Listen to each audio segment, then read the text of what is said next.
Hello, welcome to EduHistory TV. Today, I'll be explaining the sources of history, and if you are yet to subscribe to my channel, kindly click down below and don't forget to click the bell to get notifications faster as I upload new videos. Now, a source is anything that provides information. As you can imagine, you cannot write history without sources, as you will be making it up. It can be good in historical fictions like the Game of Thrones series, where timing, characters and historical background, cities was all made up. But we create problem with non-fictitious and real history. So, a source to back up the information being passed to the society is quite imperative. We have the primary, secondary and tertiary sources.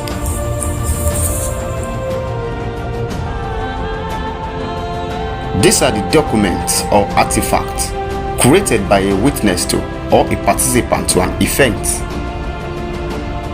They can be first-hand items or evidence created during the time period that they are studying.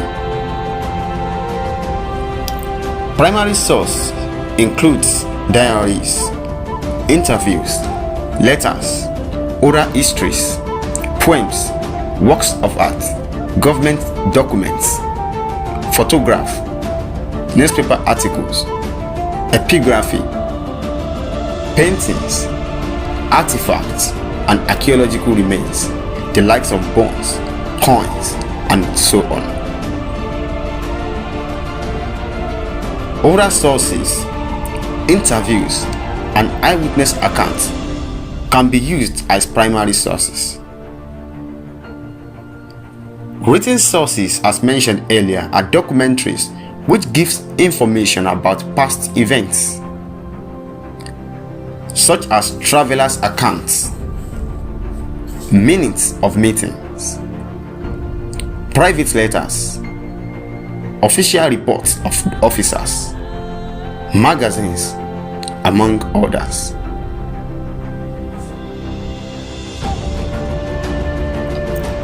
Written sources helps to give accurate and reliable facts. It is easy to use, effective in keeping records, provide well-detailed information. However, there are limitations to written sources.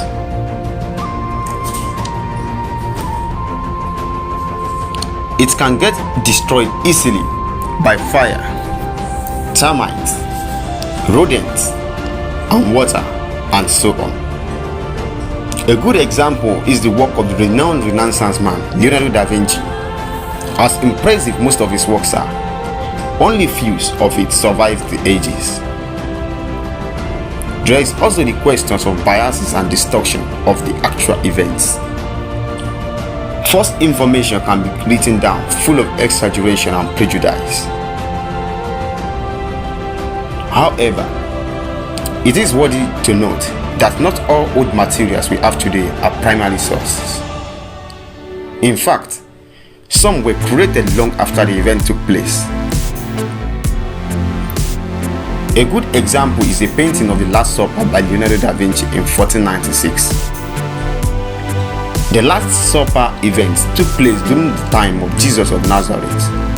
Obviously, that is more than 1,450 years after the main event took place, before Da Vinci depicted it in his work. Also, the discovery of primary sources and ancient works are done through archaeology, which is a study of people's culture of years past, through excavation and examination of material remains that are found. Excavation means scientific act of digging in order to discover ancient material remains.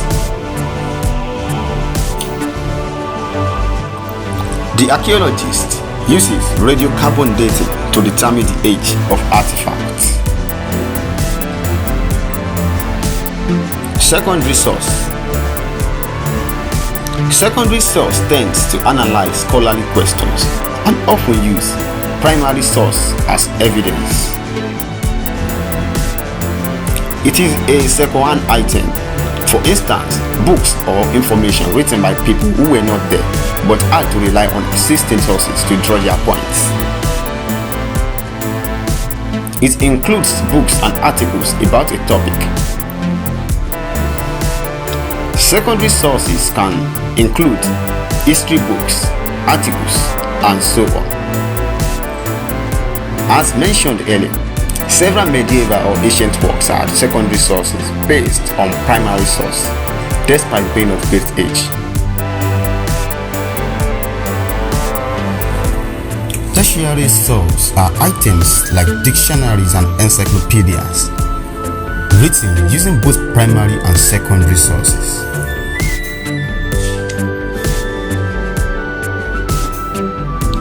What are the methods used in gathering information for the writing of history? Drawing of information ranging from different disciplines. Personal inquiries.